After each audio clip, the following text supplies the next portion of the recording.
Welcome back to the channel. Here are my absolute best dumbbell exercises per muscle group. Chest, back, shoulders, quads, glutes, hamstrings, forearms, bis, tris, and calves. Let's get into it. First on the list is 30-degree incline dumbbell press. Everybody needs a bigger chest. So when we're doing these guys, we're gonna kick ourselves back one dumbbell at a time while we lower ourselves to the back of the bench. We're gonna reset our feet again, so our feet a little bit underneath our knees, pushing our butt into the back of the bench, shoulders back and away from your ears, opening up your arms slightly on an angle, stacking the joints. Make sure your wrists, fists, and elbows are under the dumbbells, and then breath in, pressing to the ceiling, and then controlling it down for at least a 1 to 4 second negative, and then a pause at the bottom for about 1 to 2 seconds, and then just a controlled press to the top, and then back down again, and reap the benefits of this exercise and build a bigger chest. Dumbbell ladder raises for shoulders is a great exercise. So we're doing these. Make sure your shoulders are back away from your ears. We're gonna be on a slight angle, pushing out, keeping the arms straight, and fist, wrists, and elbows are gonna be behind the dumbbells the entire time. And to get a little more of our emphasis on the negative, we're gonna raise these a little bit above shoulder height, controlling it down and avoiding too much swaying at your waist. Get a weight that you can control and grow your delts with this one exercise. Now for back, chest supported dumbbell row is a great all-in-one exercise to hit the entire back. We're gonna hit our traps, our rear delts, our rhomboids, and our lats. Make sure when we're setting up that we have the bench at the same incline as the 30-degree incline dumbbell press. Lower yourself onto the bench and make sure that the top of the bench comes to about the middle of your chest so you're comfortable. Plant your feet into the ground and be active from the floor to core. Let the dumbbells naturally hang, and they're gonna split your shoulder blades apart or pull them apart, protraction. And from here, when we row, we wanna think about pulling with the elbows until our arm is parallel to the side, squeezing the shoulder blades, the top, and then releasing on the way down, back to the starting position, opening up your scapulas or protracting, and then pull again while engaging your core. Avoid hyperextending. We don't want to pull and yank with our lower back, so we're doing this. Feel your elbows doing the work, pulling up, engaging your core, and retracting your scapulas and controlling the weight on the way down.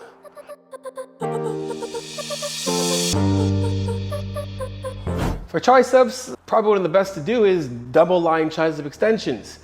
I was thinking about doing JM press or even close grip, but I found this is much easier on my shoulders and on my elbows, also giving me the best stretch on my triceps. So make sure we're doing this. We're set up just like a flat bench, making sure our feet come underneath of our knees, shoulders back away from your ears. Start with the weight stacked completely. Wrists, fists, and elbows will be under the dumbbells. From here, keeping ourselves locked in, we're just gonna bend from the elbows, coming all the way back and getting great tension on your triceps, and then pushing straight back up to the ceiling, controlling the weight, coming down again, and then pushing up.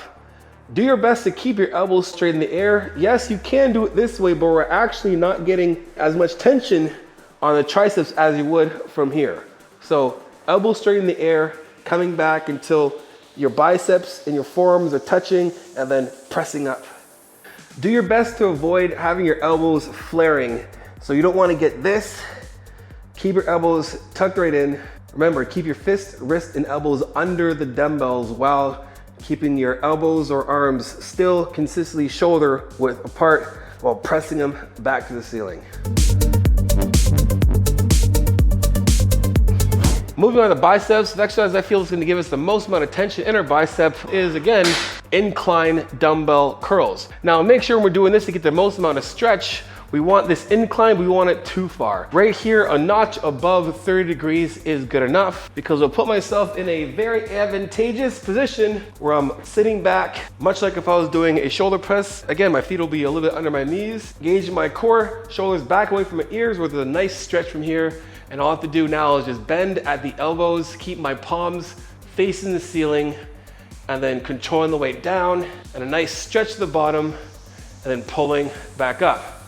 Now when we're doing this, all we need is a nice stretch here. I recommend just pushing it down for even more of a stretch. Keep your wrists supinated like this, and then pull up, avoid coming all the way to here, because at this point, there's no more tension. So all we have to do with this exercise, what makes it so good, is that all we have to do is just flex at the elbows, and even at the top, there's still tension on the elbows, riding it on the way down for a good stretch. All right, so when it comes to glutes, yes, there's dumbbell hip thrusts, there's Romanian deadlifts, there's also front foot elevated reverse lunge. But when it comes to really loading the glutes and getting the most out of it, squats are going to be king. And what better exercise to do than dumbbell goblet squats? Stack each weight on top of each other to make it easier to set up. Again, palms will be face underneath like you're actually trying to take a drink. From here, get yourself tight, shoulders back and away from your ears. Let the weight naturally depress your shoulders, and then start up. Make sure your feet are around 1 o'clock and 11 o'clock. Externally rotate your hips so your knees are aligned with your toes. And then your hips and your knees are gonna go the opposite direction at the same time. So we're going to bend at the waist and bend at the knees to lower the weight and keep ourselves upright and then pushing back to the top. Control the movement down, control it up. And this is a great exercise for glutes. Using a dumbbell. So for hamstrings, we're gonna do lying dumbbell hamstring curls. Now, I know we can do Romanian deadlifts, and lying hamstring curls are gonna give us the best stretch to the bottom, but when it comes to isolating your hamstrings totally, lying dumbbell hamstring curls are a great option for you. Doing these, make sure that if you don't have a partner, that we line up over top of the dumbbell. So when you lower yourself to the ground, it's easier to grip the dumbbell. Lower yourself to the floor, to your stomach, and then you're gonna reach back and feel the weight and the handle go into the arch of your foot, squeezing it together while pointing your toes. If you want to, you can put your head on your hand like this, engage your core, keep your toes pointed, and then we're gonna lift the weight all the way up. Keeping the toes pointed, we're gonna lower it down on the way slowly till we get to the bottom and feel a touch. Keeping it activated and pulling back up again. Do your best to not let your butt raise the second you lift the weight. We don't want this when you start, even though it might do it slightly, we want that to happen after we've already lifted up and we're pulling in. Make sure we're just lowering the weight slowly to get a good stretch on the way in the bottom, pointing our toes so the dumbbell does not slip off. For quads, one of my personal favorite is front foot elevated reverse lunge. Make sure you have a little bit of a platform, dumbbells sit to your side, shoulders back away from your ears. Let the dumbbells naturally pull your shoulders into a depressed state so we're locked right in. A tiny bit of a hinge to start. Reach the back foot back while we shift our weight and load to the leg we're lunging with. Reach the foot back and let the knee go forward while it lowers on the way down, creating a good amount of knee flexion or knee over toe. Your torso and your shin bone should have the same angle, and then pushing back up. Controlling the weight on the way down, lowering yourself all the way, and then pushing yourself back up. This is a great movement for quad development using just dumbbells. All right, now for the forearms of our legs, dumbbell calf raises. Find yourself a platform and make sure we can hold on for balance. We're gonna do these 1 foot at a time to make it a lot easier to isolate each leg. Step up to your platform, put 1 foot behind, or it could be hanging back. Let your heels come all the way down for a deep stretch, and then stepping all the way to the balls of your toes, and then stretching it all the way down until you get a nice deep stretch in your calf, and then raise yourself back up again. Last but not least, we have dumbbell forearm curls. Grab a dumbbell that you can control. Start in that position as if you were gonna curl the weight.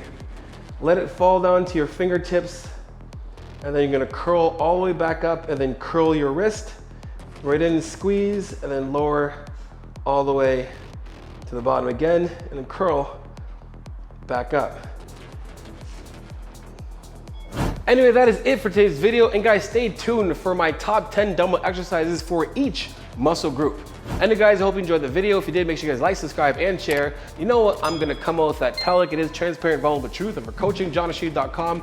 If you want to know more about my coaching, guys, book yourself a 1-hour video consult with me. And at the end of the consult, I deduct $100 off any package that you pick. Make sure you guys add me on Instagram and TikTok. Send me your progress pics, your training pics, and your video clips, and I repost it for you because you know how it is. Iron sharpens iron. Progressive overload your life. In the meantime, keep dream chasing. Peace.